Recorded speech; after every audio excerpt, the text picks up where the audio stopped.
पहलगाम की बैसरन घाटी में हुए खतरनाक आतंकी हमले के बाद भारत और पाकिस्तान के बीच तनाव ने एक नया मोड़ लिया। जैसे ही हमला हुआ, भारत सरकार ने कुछ बड़े कदम उठाते हुए पाकिस्तान पर एक्शन लिए और वीजा सुविधाओं को खत्म करने के साथ साथ सिंधु जल समझौते को भी रोक दिया। इसके बाद पाकिस्तान की ओर से भी कुछ जवाबी कदम उठाया गया, जैसे उन्होंने शिमला समझौता रद्द कर दिया। इसके अलावा इंडियन फ्लाइट्स के लिए अपना एयर स्पेस बंद कर दिया। पाकिस्तान के तमाम नेता भारत के खिलाफ बयानबाजी कर रहे हैं और धमकी दे रहे हैं। पाकिस्तान के प्रधानमंत्री शहबाज शरीफ ने भी भारत को धमकी दी थी, लेकिन देखते ही देखते उनके सुर बदल गए। जी हाँ, भारत को धमकाने वाले शहबाज शरीफ ने पहलगाम में हुए आतंकी हमले की जांच में सहयोग करने की बात कही है।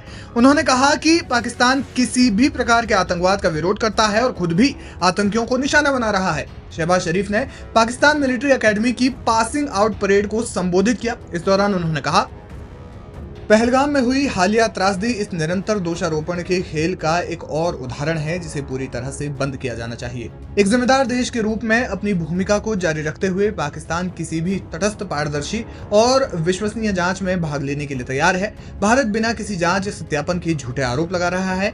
हम इस हमले की निष्पक्ष और तटस्थ जांच के लिए तैयार हैं। पाकिस्तान पर लगाए जा रहे आरोप आधारहीन है। अगर जरूरत पड़ी तो हम अपनी संप्रभुता की रक्षा करने में कोई कसर नहीं छोड़ेंगे। शहबाज शरीफ ने कहा कि पानी पाकिस्तान का एक महत्वपूर्ण राष्ट्रीय हित है, हमारी जीवन रेखा है। इसमें कोई संदेह नहीं होना चाहिए कि इसकी उपलब्धता को हर कीमत पर और हर परिस्थिति में सुरक्षित रखा जाएगा। उन्होंने भारत को गीदड़ भभकी देते हुए कहा कि सिंधु जल संधि के तहत पाकिस्तान के पानी के प्रवाह को रोकने, कम करने या मोड़ने के किसी भी प्रयास का पूरी ताकत के साथ जवाब दिया जाएगा।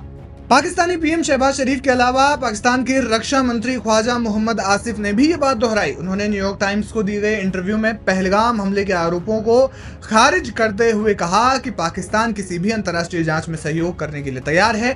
उन्होंने भारत पर बिना सबूत कार्रवाई करने का आरोप लगाया और कहा कि ये कदम घरेलू राजनीतिक फायदे के लिए उठाए गए हैं।